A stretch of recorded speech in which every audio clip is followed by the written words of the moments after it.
die. Thank you, Victoria. Representative Rayfield and Dan, please. Chair Reed, members of the committee, my name is Dan Rayfield. I'm the state representative from House District 16, encompassing parts of Benton County, the cities of Corvallis and Philomath, and most importantly, and Oregon State University. So we're here to talk to you about House Bill 3342. In brief, it creates a deduction, a new deduction for interest on student loans. And so before we get into the details of the bill, what I want to do is talk to you a little bit about the problem that this is intended to help fix. Student loan debt. What I would like you to do is kind of look up here at this graph, and what you're going to see, the most important line is the blue line. That is inflation-adjusted line, which you'll see in 1993. Folks came out of university or college with an average debt of about $15,000. Over 20 years, we're now at about $32,500, and those are for numbers in 2014. And this is a trend that continues to increase when you look at some of the trends with mortgage interest and other things. This is one that continues to rise and does not dip depending whether we're in a recession or not in a recession. This is another interesting graph right here, and this was presented by the Federal Reserve Bank of New York. And what you'll see is traditionally, folks at age 30, folks with student debt have a higher percentage of home ownership. And the reason that has been is because you get a good job, you go out after education, you get a home. Over the last 10 years, this has actually flipped, and folks with student loan debt now have a lower percentage of home ownership at age of 30. The Federal Reserve Bank of New York essentially stated in their testimony that the growth in student loan debt, with its monthly costs, high delinquency, and default rate, is reducing household formation and home ownership. And so these are some of the problems that you end up seeing. So with a high student loan debt, you have a high overhead, number one, of what's coming out of your pocket. You're not saving for retirement. You're not saving for a rainy day. It's delaying this family formation. People are defaulting on loans and as a result, not buying houses. So this is what House Bill 3342 does. Currently, under federal law, there is a $2,500 deduction for the interest on student loan debt. This is capped for incomes as well, higher incomes. What House Bill 3342 does is it creates a $3,500 state deduction. This state deduction will stack on top of the $2,500 deduction. So in Oregon, should this bill pass, an individual would be able to deduct $6,000 of the interest on their student loans in a given year. So what does this do in approximately, and that's actually inaccurate, that's over 4 years, what this will do is it'll put $29 million into the pockets of folks over 4 years. This increased cash flow will increase consumer spending. Sorry, did you say $29 million over 2 or over 4? 4 years. Okay. 4 years. So the slide is inaccurate. Okay, got it. Thanks. The increased cash flow will increase consumer spending. It will make increased upward mobility. It will decrease the delinquency rates on student loan debts, as well as one of the important things that we've found out in terms of businesses or folks, medical professionals. It will actually make Oregon more competitive to attract certain professions to the state, specifically in rural areas where we're not able to pay as much. So to give you a simple example, in, say, eastern Oregon or other areas where certain professions aren't making as much money, this is another way where we can say, well, what makes Oregon unique versus other states, this actually puts a little bit more money into your pocket. So this is the funding mechanism for the home mortgage interest cap. Currently, right now, this would cost about $14.7 million $14 million in the first biennium. In the second biennium, it would cost $14.66 million. So we needed to have a funding mechanism, and based on the statistics from the Federal Reserve Bank, there was a clear nexus between home ownership and also looking at the home mortgage interest deduction. Mr. Chair. And what we did is In this bill, there is a cap on the home mortgage interest Yes, but I want deduction the in the number. amount What of numbers you're saying we're working on. $35,750. Representative Rayfield, can I interrupt for just a moment? We have a clarifying question from Yes. Mr. Wisdom. I'm very sorry, sir, Representative. I missed the numbers of how much we're trying to offset. Can you get, because you don't have a slide on that. What are the numbers? Yeah, absolutely. So the numbers are for the 2015-2017 biennium, according to the LRO, it's $14 million in that biennium, and that's what the interest deduction will cost. In the 17-19 biennium, it will be $14.66 million. Thank you very much. And I will get to what the limits will do as well. The cap that we have in the bill is $35,750, and that's the amount of interest that a household would be able to deduct on their home mortgage in a single year. You could have multiple homes, but this is the cap that you would be stuck under. What this is equate to over there is essentially an $800,000 loan at 4.5% during the first year of the loan. Or multiple loans, as you said. Or yes? multiple loans. And I think that's really important. What we wanted to do is cater this bill so it affects the least amount of people, but provides the maximum amount of benefit for the folks that we're trying to help. And so what we don't want to do is penalize folks who, say, have a second home for investment purposes, or say a parent who decides to buy a house in a college town like Oregon State University or down at University of Oregon. We want them to be able to take advantage of that as well. So what we've done is we've capped this, and so you could have a loan of $300,000 and a loan of $500,000. You're able to deduct all of that interest. You could have a loan of $400,000 and another loan of $400,000. Able to deduct all of that interest in a given year. We'll put back here.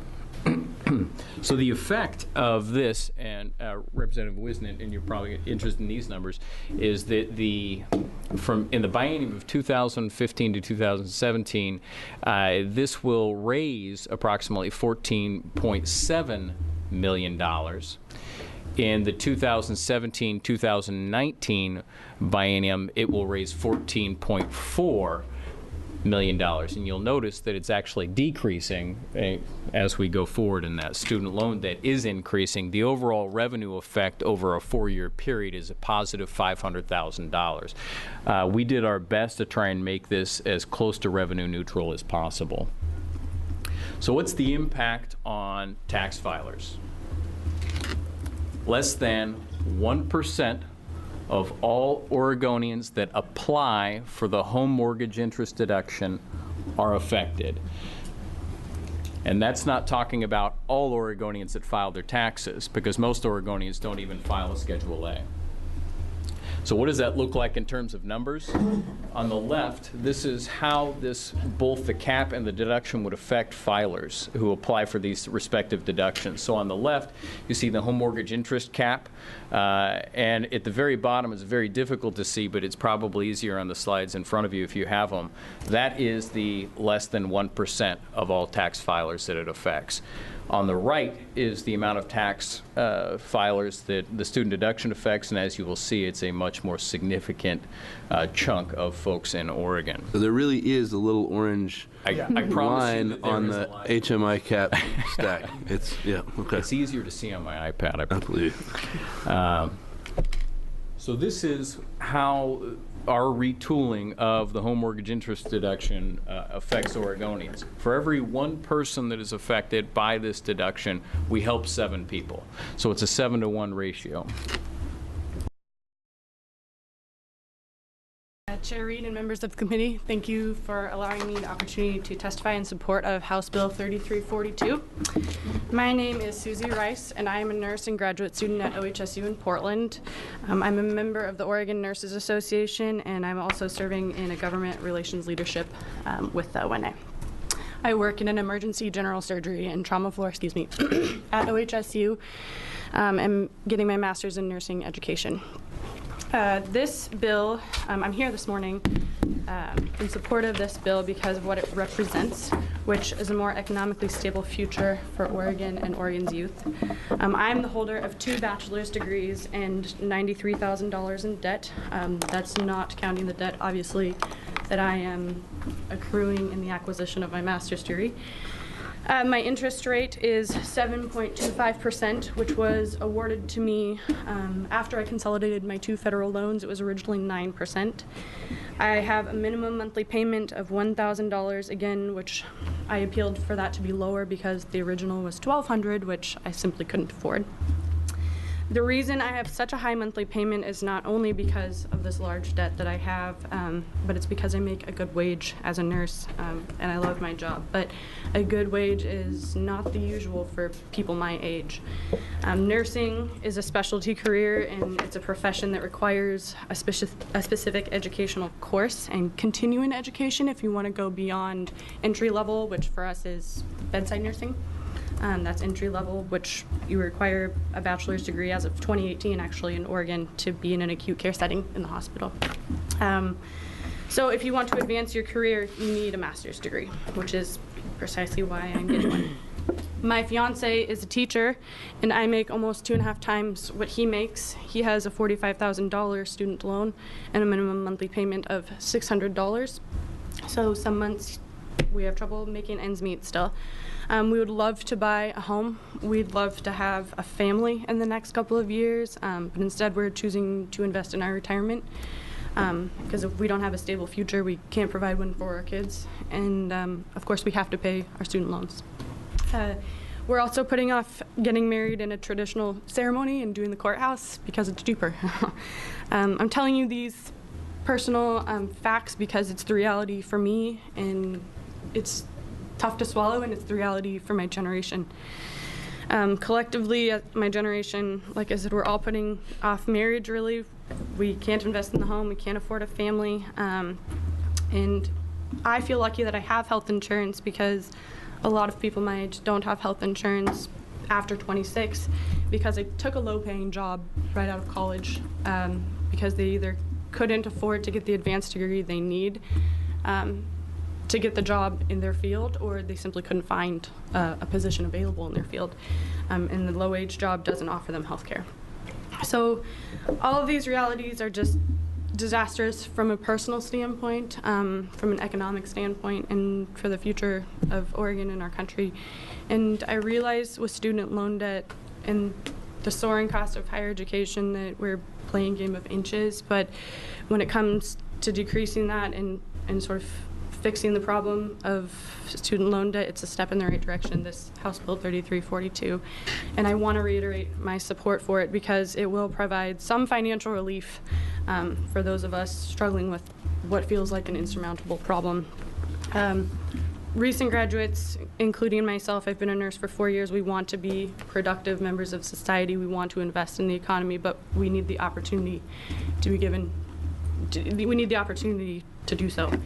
I'd like to thank the committee for listening to me. I'm quite tired from staying up studying for finals, but I wouldn't miss this for the world, and I wouldn't change staying up till 2 in the morning studying for finals. So I urge you to support this bill. Thank you, Ms. Rice. We might ask you to stick around a couple more minutes in case we have questions after we hear from Absolutely. the others. Thanks. Good morning. My name is Emma Calloway. I am the Executive Director of the Oregon Student Association. Representative Reed and members of the committee, thank you for allowing me to testify in support of House Bill 3342 this morning. I'm here because the Oregon Student Association wholeheartedly supports this bill, and we wish that more students could be here, but Wednesday of finals week is a really difficult time to bring students to the Capitol. I'm also here, though, because I have a personal story with my own student loan debt that I think is important to this bill. I attended the University of Oregon, absolutely loved my experience there, wouldn't have traded it for the world. Came out with $25,000 in student loan debt, and I make on average about $30,000 a year as the executive director of a nonprofit. Wouldn't change that opportunity either. It absolutely fits the business degree that I received. But that means that I pay a little over 10% of my income into student loan debt, which means that I don't qualify for any of the first home buyer grants in the state of Oregon. I don't qualify for any housing loans, and it would be a relatively risky endeavor for me to consider being a first-time home buyer as an unmarried woman living in Oregon. I also have foregone getting a graduate degree, which is a dream of mine. There's nobody in my family with a graduate degree, and that would be a wonderful opportunity, but taking out on average $100,000 in student loans for the degree that I wish to receive is not a good use of my time or my resources, especially since it's very difficult at this point to pay for health insurance as well as save for retirement. Most jobs making under $30,000 don't contribute to a 401k, and so you have to do that out of what is considered disposable income within the banking market, and I would not say that retirement is a type of disposable income. Regardless, this bill helps the economy in Oregon. It helps people of my generation. It helps the students that I represent through the Oregon Student Association. And it would be a game of inches in some ways, but it absolutely would be an opportunity to be able to have a tax deduction that then we could put forward towards retirement or continue to save for a future debt load. So thank you very much for the opportunity to testify. I'm happy to take any questions about my own story or about the students that I work with, but we ask you to support House Bill 3342. Thanks, Ms. Callaway. Mr. Hayes. Chair Reed, members of the committee, my name's Caleb Hayes. I'm here on behalf of the Osteopathic Physicians and Surgeons of Oregon, as well as Comp Northwest, the College of Osteopathic Medicine of the Pacific Northwest, the DO School in Lebanon, and I'm here in support of House Bill 3342. I should have gone first. I know it's a mistake to follow Emma in testimony. We think this is a good bill as is. However, we would greatly appreciate an amendment that would allow primary care physicians to take advantage of the state level deduction. In the current bill, the income caps, which are married to federal statutes, would only allow resident DOs to take advantage of the tax deduction. We would like to see this privilege extended to primary care physicians who frequently come out of medical school with significant debt loads, frequently upwards of $500,000. We've been working with Representative Rayfield's office to explore potential amendments that would achieve this goal, and we appreciate their willingness to do that with us. Again, whether amended to allow primary care physicians to take advantage of the credit or not, we support House Bill 3342 and urge you to join us in doing so. Thank you. Thank you.